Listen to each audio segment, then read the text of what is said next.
Seja bem-vindo, seja bem-vinda a mais um webinar promovido pela AC Brasil. Meu nome é Carlos Alberto Ercolim, presidente executivo.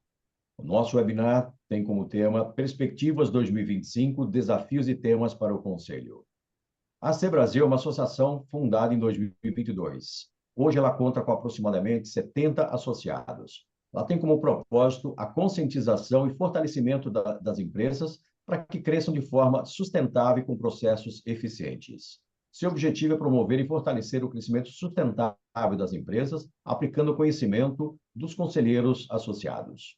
A AC Brasil, ela possibilita conexões. Esse é o grande mote. Conexões entre conselheiros, headhunters, parceiros, empresários. Então, seja bem-vindo a mais esse webinar. E agora eu passo a palavra ao Antônio Almeida, que também é sócio fundador da nossa associação. Antônio, por favor. Obrigado, Ercolim. Olá a todos, todas. Então, hoje temos um tema muito especial no nosso webinar, que são essas perspectivas do ano que vem, 2025. No meio de um cenário bem conturbado. Estamos gravando hoje, no dia 18 de dezembro, e eu espero que até amanhã, quando vai ao ar o nosso webinar, o dólar não chegue a R$ 10, por exemplo, né? Que ele mantenha alguma coisa perto de 6 e pouquinho. Enfim, esse é o contexto que nós temos pela frente, não adianta reclamar, e estamos trazendo aqui um convidado exatamente focado nesse tipo de posicionamento. Não é uma pessoa que fica reclamando, fica dizendo, o mundo vai acabar, ai meu Deus, o que eu vou fazer? Não, ao contrário. O nosso convidado é o professor Fernando Blanco, que sempre, em suas postagens no LinkedIn, ele demonstra um profundo conhecimento do panorama econômico e outra, ele não fica ali, sabe, lamentando o que está acontecendo, ao contrário, ele, vamos focar nisso, vamos focar naquilo, e é por isso, e exatamente por isso, que nós convidamos o Fernando, e ele gentilmente, ele veio até nós para participar desse último webinar do ano da Associação de Conselheiros do Brasil. Fernando, por gentileza, se você fosse apresentar, vai ficar uma hora aqui falando de tudo que você já fez. Deixamos para você. Bem-vindo mais uma vez e muito obrigado pela sua participação.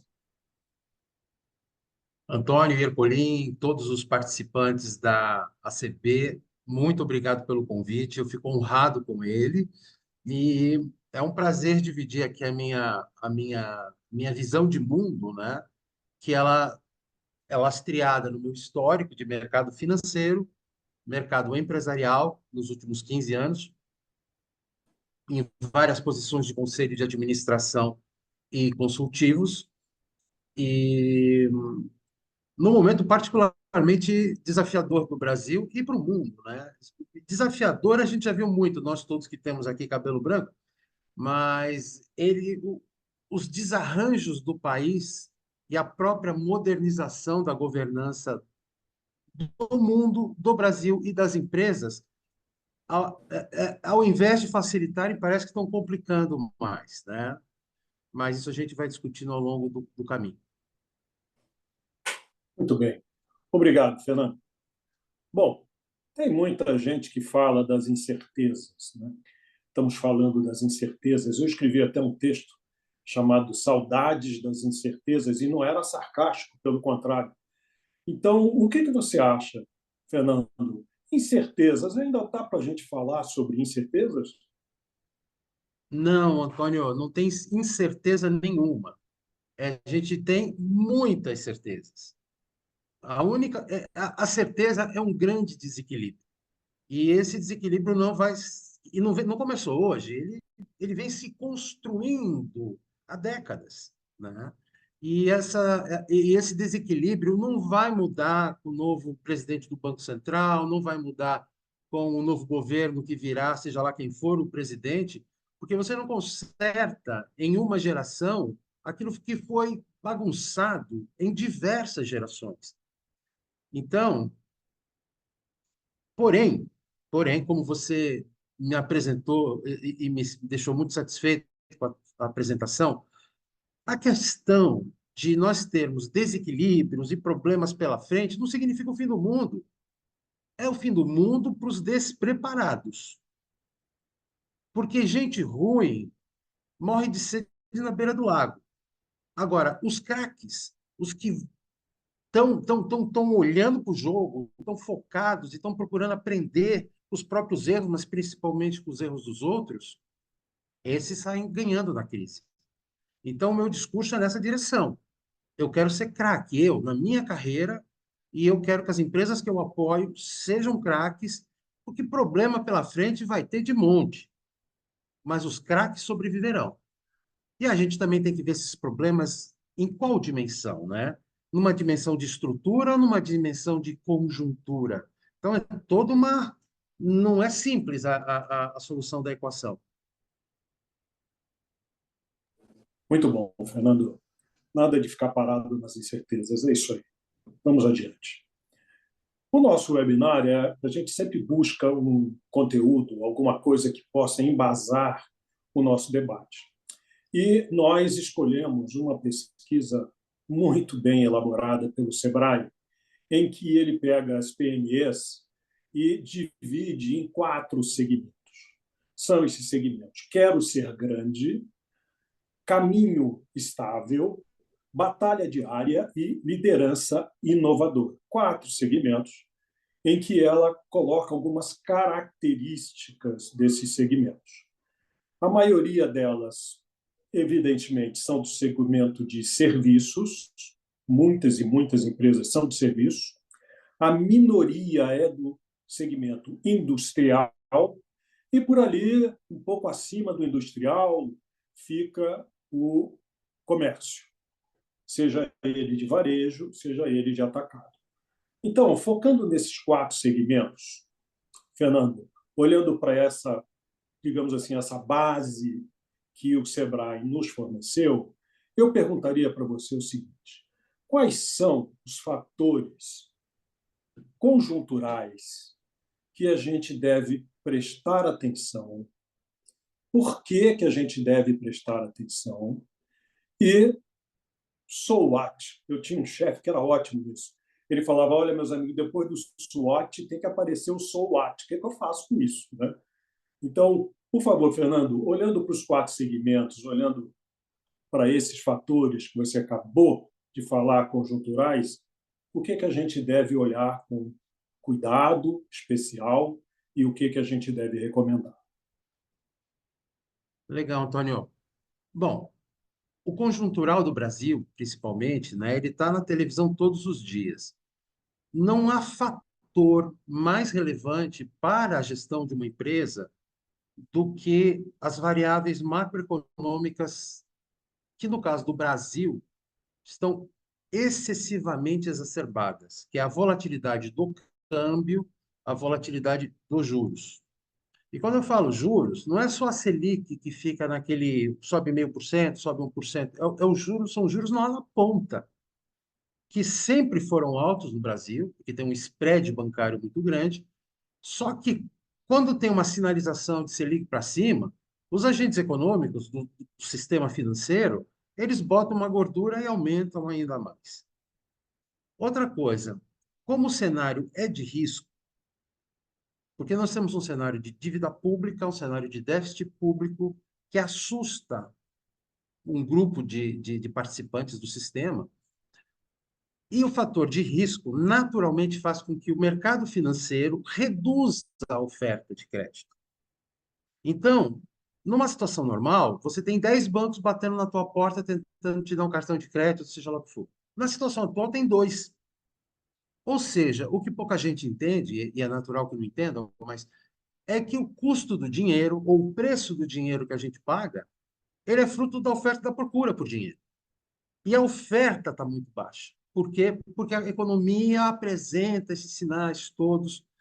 Bom, então, assim, empresas endividadas ou que precisam de capital de giro para tocar seu negócio vão sofrer muito. Quem importa, seja lá o que for o componente importado que tenha no seu negócio, com esse câmbio maluco, por mais que seja irreal, na minha opinião, eu não acho que o dólar deveria valer R$ 6, 5, qualquer coisa, enfim. Mas é que existe uma atmosfera negativa. Então, conjunturalmente, esses são os dois principais fatores. Agora, como que o empresário, conjunturalmente, se posiciona frente a esse cenário?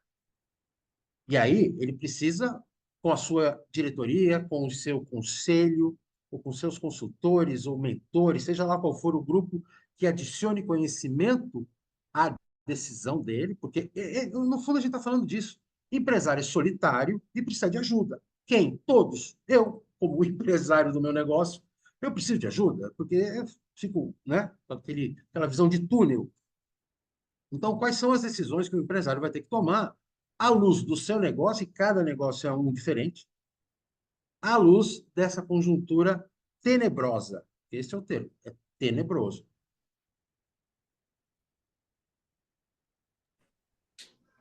Ótimo, Fernando, ficou muito claro. Dois fatores importantíssimos, né? Endividamento, crédito, e se você trabalha com importação, você começa a fazer um hedge e toma cuidado com o que vem pela frente. Enfim, se a gente olhar para essa segmentação que o Sebrae nos forneceu, você verifica, por exemplo, uma questão estrutural e não conjuntural, que é o uso da inteligência artificial.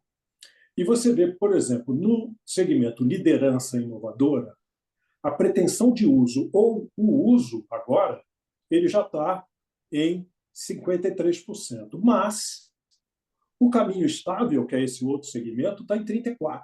Ou seja, tem um segmento que está, digamos assim, satisfeito do jeito que a coisa está indo e não está entrando na inteligência artificial. Que aí muda o fator, né? Sai do conjuntural, como você falou, para o estrutural. O que nós temos que fazer como conselheiros, como consultores, na hora que a gente chega numa empresa dessas e vê que o sujeito não está, no mínimo, pesquisando a respeito do que fazer com a inteligência artificial no seu negócio? Olha, Antônio, assim, eu sou um sujeito que, curiosamente, apesar de ser um fracasso tecnológico, se tem tomada, eu já me atrapalho. Sempre fui obcecado por tecnologia, pelas equipes. Eu sempre estimulei as minhas equipes a procurarem as melhores soluções tecnológicas, seja para o atendimento ao cliente, seja para ganho de produtividade.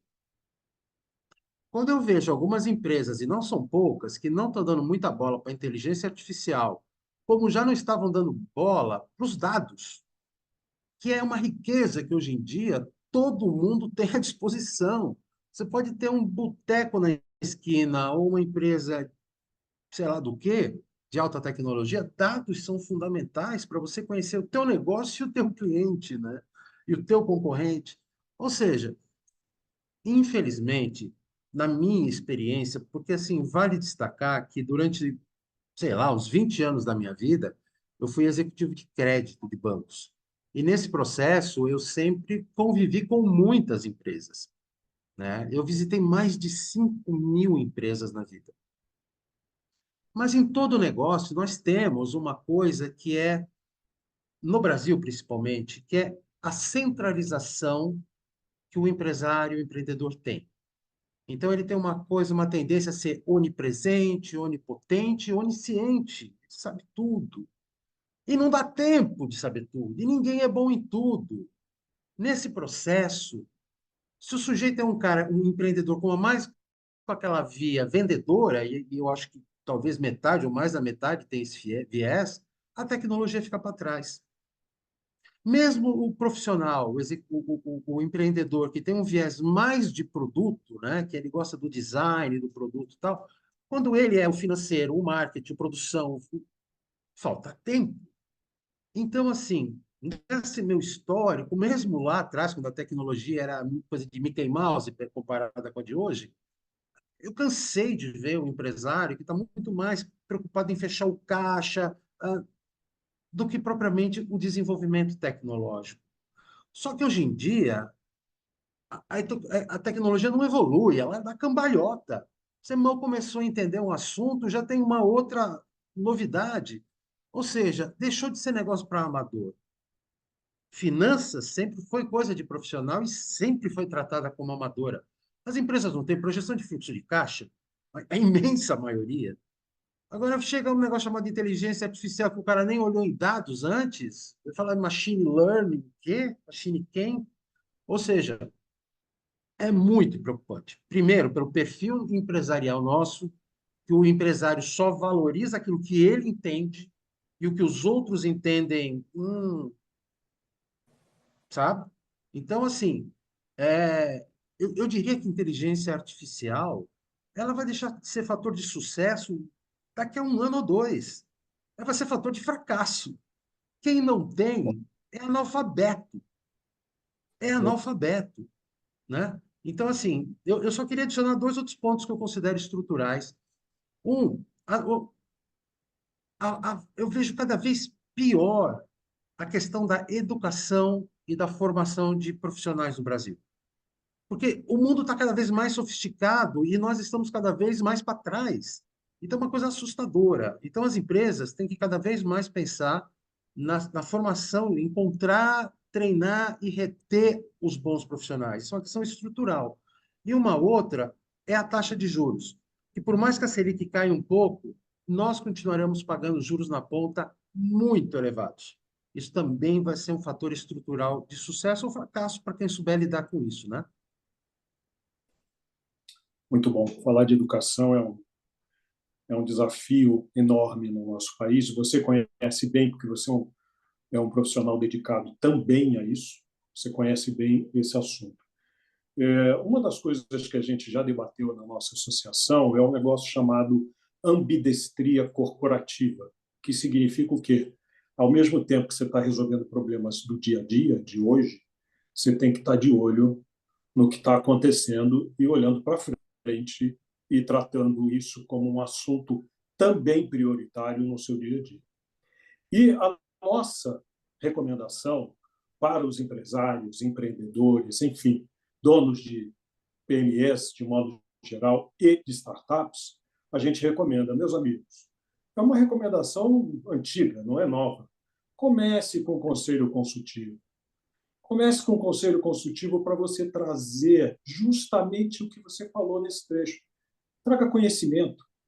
Imagina, nós estamos caminhando para uma reforma tributária que vai desenrolar ao longo de alguns anos. Tem que trazer alguém que entenda disso para você poder, digamos assim, estruturar a tua vida na ambidestria, né? Não só pagando o imposto de hoje, mas vai chegar. Isso chega mais cedo ou mais tarde. Não sei se são 2, 3 anos, 4, 5, 9, não importa. Chegará. E chegará do jeito que largarem as leis. Então, a gente recomenda essa parte do Conselho Consultivo justamente para que você traga esse conhecimento. Gostaria de te ouvir se essa, digamos assim, essa atitude de Conselho Consultivo, que tem resistência no meio empresarial, não é uma coisa simples. Nós aqui, perdão, na associação temos experiência dessas resistências, mas o que você vê de mais difícil do empresário entender da composição de um conselho consultivo, que, no final, a gente está sempre lembrando para ele o seguinte: meu amigo, nós não vamos decidir por você. Nós vamos recomendar, a decisão continua sua, como um comitê executivo ou como família, etc. O conselho consultivo está aqui para outro tipo de abordagem. O que você tem visto no seu dia a dia, na sua jornada empresarial? Olha, eu tenho falado bastante sobre isso. Primeiro que a ambidestria, nós temos um exemplo universal, que é a Kodak, né? Que fazia o rolo, filme, ganhava bilhões com isso, e inventou a máquina digital e largou mão. E aí a máquina digital cresceu e destruiu ela mesma. Então, assim, ninguém, nenhum empresário deveria ter direito de ficar olhando só para o seu dia a dia e esquecer que o mundo está acontecendo em paralelo, né? Você pode ter setores inteiros sendo destruídos, seja por uma tecnologia, ou seja porque a China está agora com produção sobrando e vai invadir isso aqui com um preço barato. Ou seja, tem que olhar para o lado. e pensar na frente. E se você puder, destrua você mesmo o seu negócio atual e construa um novo antes que o concorrente o faça. É muito mais complicado quando o concorrente te destrói. Mas isso é um bocado de desafio. Olha, eu sou assim, um fiel defensor da figura do conselho consultivo, até porque estou nisso já há um bocado de tempo.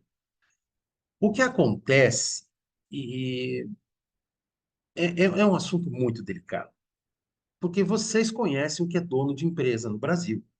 Se o sujeito tivesse todos os neurônios bem encaixados, ele fazia uma carreira como a que eu fiz, que foi de executivo, olerite, tudo resolvido, vai bem, vai mal, tem um salário no fim do mês. O camarada que se põe a empreender no Brasil, ele tem uns neurônios fora do lugar. E aí ele se lança a isso, com uma coragem que a gente fica, ó, e constrói um negócio apesar de todas as dificuldades. Bom, aí o negócio cresce. E aí ele precisa de gestão. Aí a gente quer que ele tenha os neurônios no lugar como todo não tem.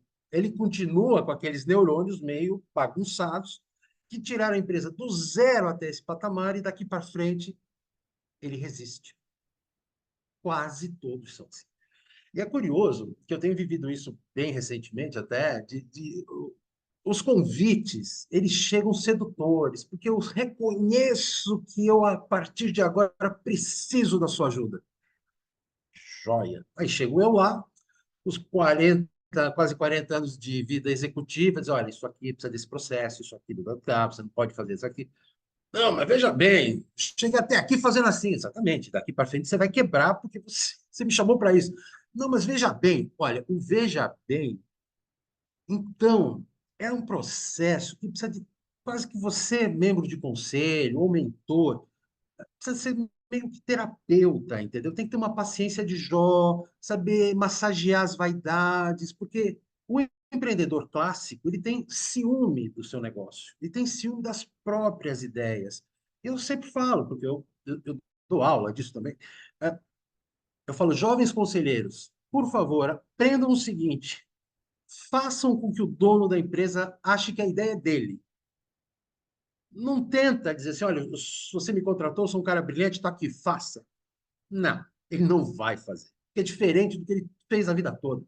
Então, tem o seu processo de influência e persuasão eterno, para que o sujeito comece a. E começa pelas mudanças mais simples, porque querer mudar as coisas mais complicadas, o cara não confia em ti. Ele te convidou, mas ele não confia. É porque a gente leva uma realidade que é muito diferente da dele. Ou seja, essas resistências, Antônio, eu, na minha percepção, na minha história pessoal, tem muito a ver com isso, sabe?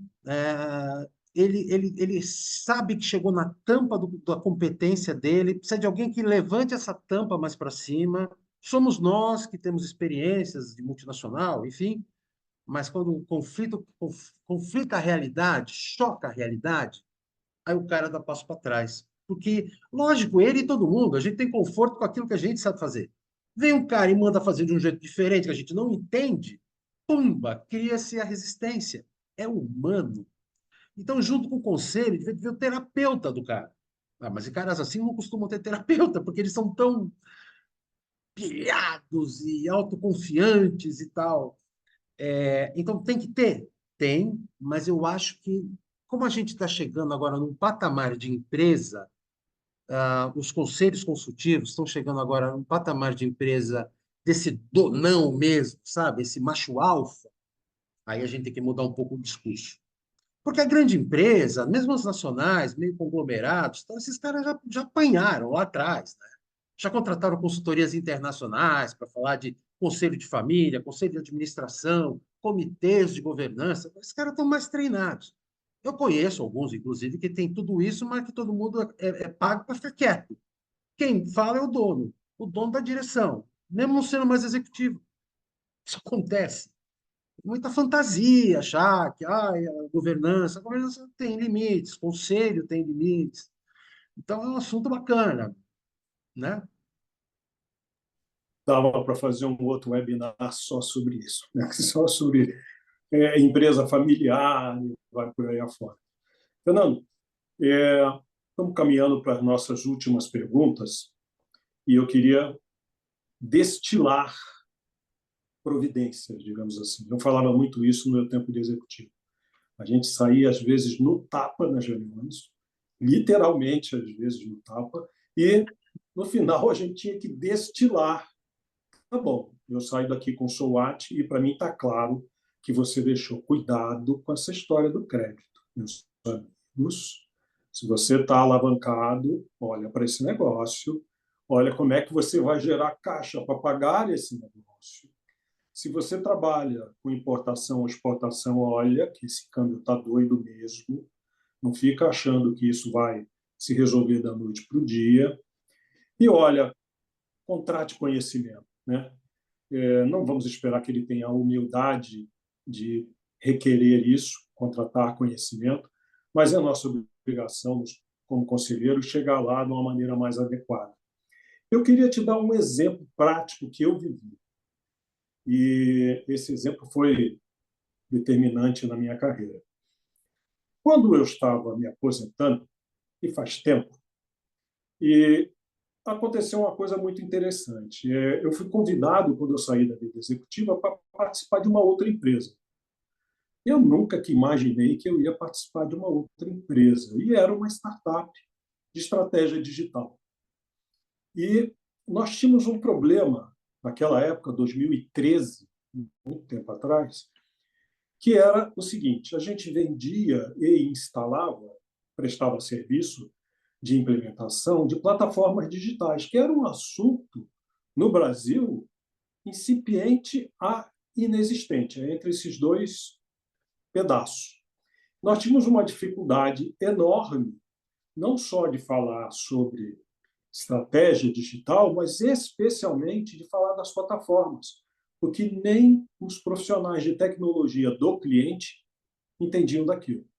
Então, a gente tinha que dar uma palestra sobre aquilo, tínhamos que trazer o nosso sócio americano para falar sobre aquilo, ou seja, a gente tinha ainda que pavimentar uma estrada que a gente acreditou na época seria o caminho. E funcionou. Pavimentamos essa estrada, tivemos que levar alguns clientes para congresso nos Estados Unidos, porque não existia encontros no Brasil, por exemplo, para falar de plataformas preditivas de marketing. Isso não existia. Eu acho, queria ouvir a sua opinião, que nós precisamos fazer a mesma coisa. A gente precisa fazer um trabalho de base, explicar para o planeta what the hell is conselho consultivo. Olha, o cara não vai decidir. Enfim, tem todo um verbo que nós conhecemos, mas eu acho que a gente precisa fazer um trabalho de base.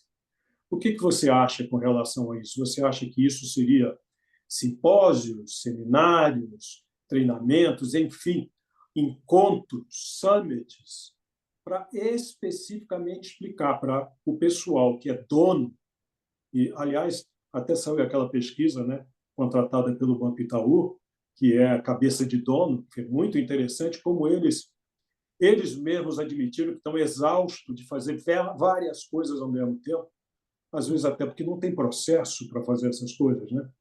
Então, back to the basis, explicar o que é isso, falar sobre isso. O que você acha, hein? Você acha que é um caminho que nós, da associação, deveríamos construir? Olha, Antônio, eu nunca tinha pensado a respeito, né? Mas, assim, você puxou um gancho sensacional. Primeiro que a solução das coisas passa pelo conhecimento. Não há outro caminho. Então, assim, a associação ela tem um papel e você botou vários formatos de se transmitir conhecimento. Workshops, texto, tem um monte de formas. O que poderia ser, eu deixo aqui para discussão, que tal você desenha um framework de boa gestão? Então, tem os aspectos gerenciais básicos, gestão de fluxo de caixa, que é o meu desespero nas empresas, que as empresas não enxergam um palmo à frente do nariz do seu fluxo de caixa.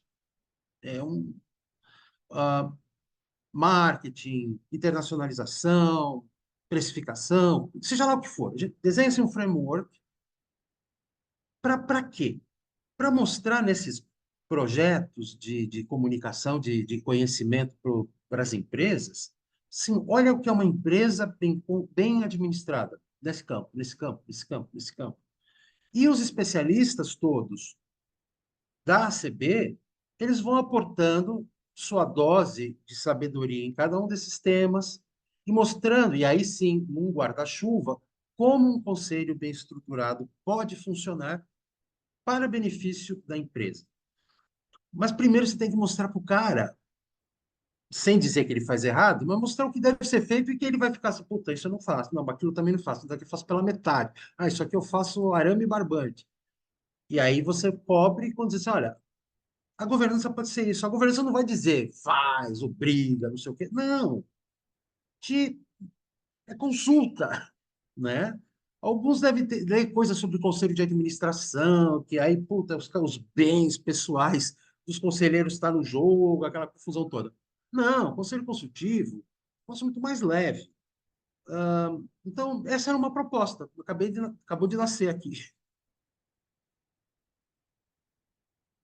Que bom, porque eu já vou convidá-lo para dar aula de caixa. Falar para esse pessoal, presta atenção numa coisa.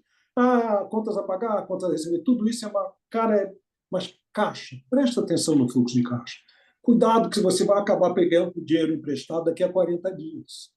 E se você Uhum. pegar dinheiro emprestado daqui a 40 dias, como você disse, com juros na ponta, perto da porta do inferno, você não vai conseguir continuar gerando caixa. Então, Fernando, eu quero contar com a sua habilidade, seu conhecimento, para que nos ajude na matéria, especialmente quando a gente estiver falando de fluxo de caixa, que deve ser uma das primeiras matérias que a gente deve estruturar como um treinamento ou um curso. Bom, eu acabei as minhas perguntas, Ercolim. Você tem alguma outra pergunta ou alguma coisa que a gente deixou para trás e que a gente não cobriu para explorar aqui essa preciosidade do tempo do Fernando? Perfeito, Antônio, obrigado. Fernando, esse é o nosso terceiro webinar anual. Nós começamos com essa prática em 2022, o ano passado também, e agora. E nós sempre terminamos com uma recomendação prática para o nosso profissional, para o nosso associado, para o segmento que nós atendemos, que é das PMEs. Com tanta coisa hoje que se fala, com tantas exigências, né? Então, ESG, diversidade em conselho, inteligência artificial, inovação, taxa de juros, qual que seria? Tudo isso é prioridade. Mas eu costumo dizer que quando você tem 38 prioridades, nada é prioritário. Então, se você tivesse que elencar uma atividade, um conhecimento, um treinamento, alguma coisa para esse nosso público, o que seria isso? O que você recomendaria? Ai, Paulinho, deixa eu te falar. Tem muita coisa importante, mas à luz da economia que está pela frente, mercado financeiro, juros, câmbio, a prioridade de qualquer empresa é gestão de caixa.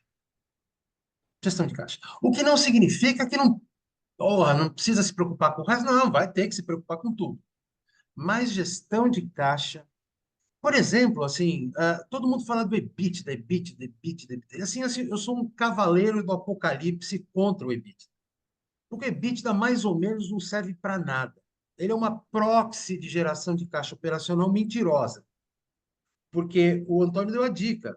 Eu já tive um cliente que eu fui consultor, onde o sujeito comprava a matéria-prima da grande central petroquímica do Brasil, pagava em uma semana.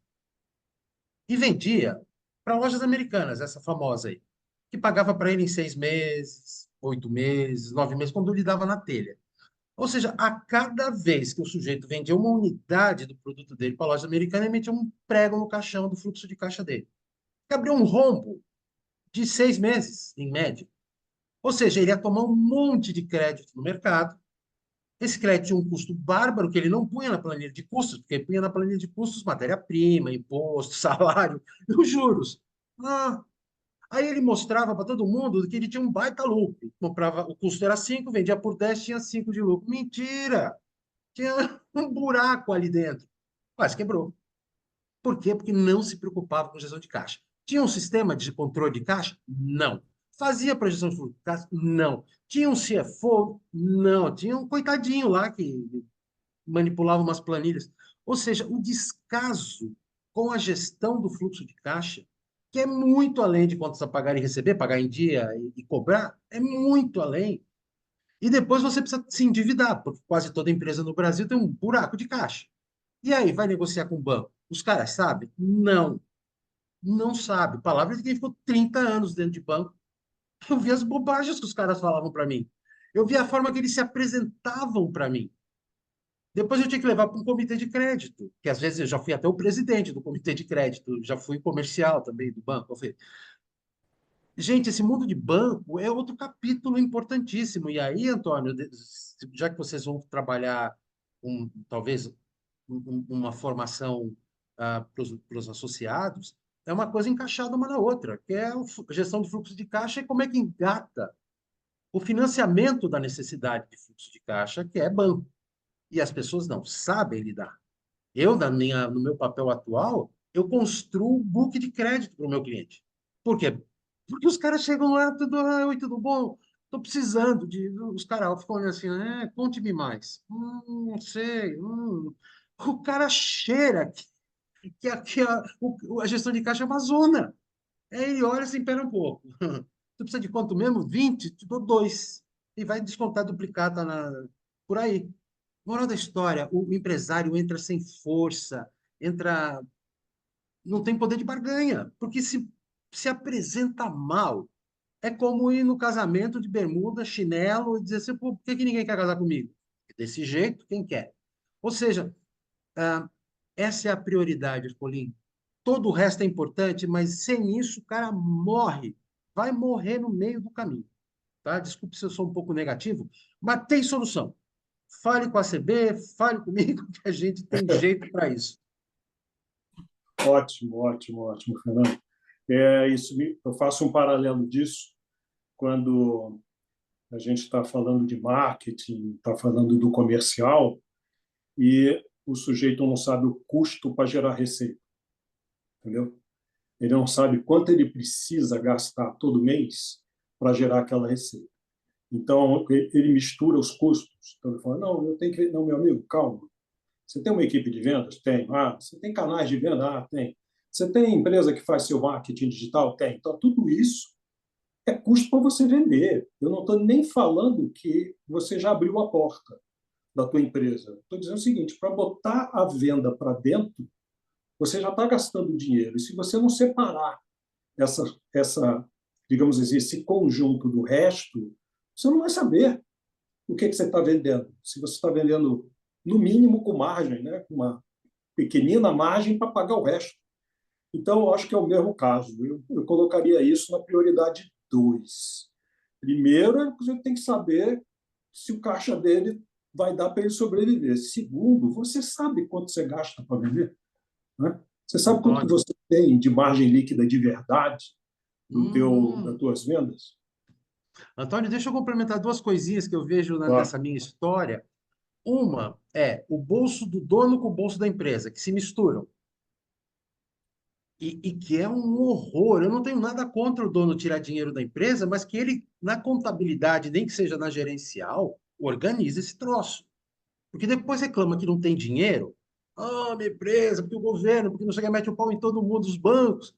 E o cara está construindo 5 prédios com o dinheiro da empresa. Ele tirou e tira toda semana. Segundo ponto, o empresário mistura a saída de caixa de giro com a saída de caixa da estrutura. Então ele compra uma máquina e lança na cabeça dele a despesa. Não, não é. Essa máquina vai dar retorno ao longo de 5 anos, calma. E financia a máquina com capital de giro, um banco de curto prazo. Meu, isso aí, novamente, é um outro webinar ou um curso, ah, porque a gestão financeira das empresas ela é temerária. Essa é a palavra, temerária. E o Brasil, se o cara é temerário em Luxemburgo, ou no Liechtenstein, ou na Bélgica, tá bom. Mas juro de mentirinha. Tudo funciona redondo. né? Eu já trabalhei para banco holandês e eu sei como funciona esse troço lá no norte da Europa. Isso aí também é conversa para um outro dia, para um texto, enfim. Mas no Brasil não pode. Brasil, o caixa não é rei, o caixa é um deus. E tem que ser, você tem que ter liturgia para lidar com ele. E é o contrário, é uma gestão temerária, porque é chato. Quem é que acorda de manhã, tô com uma vontade de ver minha contabilidade? Ah, tô com vontade de ver a análise do fluxo de caixa. Ah, tô com uma vontade de negociar direito com o banco. Porra, isso é muito chato. Empreendedor, empresário gosta de negócio, quer vender, não sei o quê. E aí deixa um rastro de destruição que vai comer o seu negócio, né? Isso tem que mudar. Eu acho que a ACB tem um papel, tem um espaço para, em vez de ficar só falando como outros que tem por aí, que só falam que não, como se fosse conselho, conselho, conselho, faz assim, não, vamos falar de administração de empresa. E o conselho entra para te apoiar nessa administração, né? Porque tem muita gente chata que fica falando disso por aí, é por isso também que está gerando até uma certa antipatia. O próprio ESG, que é uma conversa para outro dia também, falou-se tanto disso que os empresários falaram, peraí, vou botar uns caras para mandar na minha empresa? Tem que cuidar dos pobres, tem que cuidar da floresta, tem que cuidar do conselho. E os conselhos, ou seja, a turma não consegue pagar as contas e tem essa pressão social. Eu acho que tem que mudar o discurso, sabe? Uma coisa pragmática, deixando claro que é por que é para o bem do... Eu, por exemplo, estou ligado à causa do etarismo, por causa da idade. Surgiu, nem sabia que isso existia, mas me puxaram para dentro e eu gostei. Argumento. Porque em 2050, 50% da população vai ter mais de 50 anos. E eu penso assim, daí? 2050? Legal, hein? Estamos em 2024, amigo. Tem que sobreviver. Não, porque temos que contratar os velhinhos. Todo velhinho é bom. O cara já não prestava de jovem, ficou santo agora, depois que ficou velho. Eu não beatifico o velho, não beatifico branco, preto, mulher, gay, nada. Tem pessoas boas. Quem não é bom, não beatifica. Por outro lado, tem o preconceito. O preconceito é nojento, é indigno do ser humano.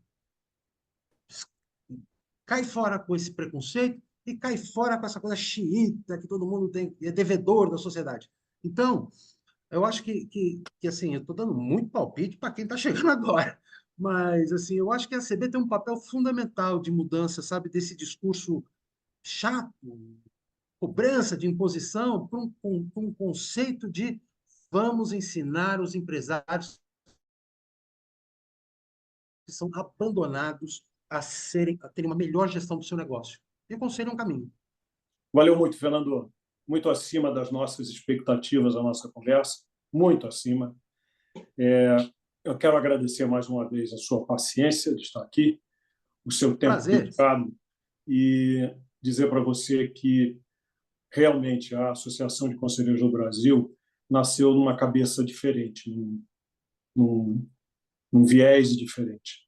A gente acredita realmente na governança, a governança que comande, a gente acredita nessas coisas quase centenárias no mundo, mas que andam meio deixadas de lado. E cada hora que estoura um escândalo, é um chute na nossa canela, né? E aí a gente vai lá, tem que cuidar daquele chute na canela, mas temos que continuar. Nós não podemos parar, esmorecer, nem nada disso.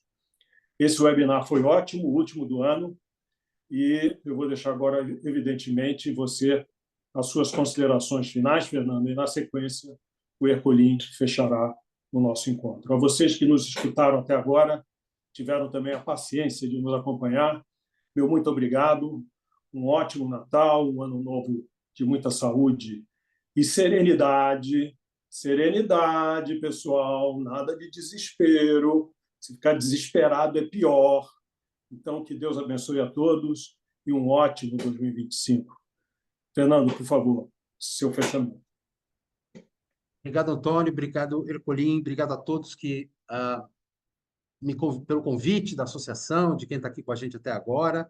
É uma honra mesmo estar aqui com vocês. Espero estar realmente próximo no ano que vem. e reforço os votos de um grande Natal, de um grande Ano Novo, e preocupação não paga conta, nervoso não paga conta, racionalidade paga. E aí, vamos conversar. Valeu. Perfeito. Muito obrigado, Fernando. Realmente, como o Antônio disse, superou todas as expectativas. Não foi apenas teoria, foram conselhos pragmáticos que dá para implementar no dia seguinte. Antônio, obrigado também pela participação. Sua condução foi brilhante também. Agora, você que nos assistiu até agora, muito obrigado pela tua presença. Pedimos também que nos siga nas nossas mídias sociais. Nós temos nossa newsletter também semanal, que é divulgada tanto no LinkedIn como no Instagram. E, por favor, também, se houver o interesse de se associar, seja como pessoa física ou pessoa jurídica, nos procure também. E você, empresário que tem alguma necessidade, nós, da Brasil, nós temos mais de 70 associados, todos C-level, conselheiros, que podem te ajudar. Seja como mentor, como conselheiro, ou até para trocar uma ideia. Nos procure. Muito obrigado, boa noite, boas festas a todos.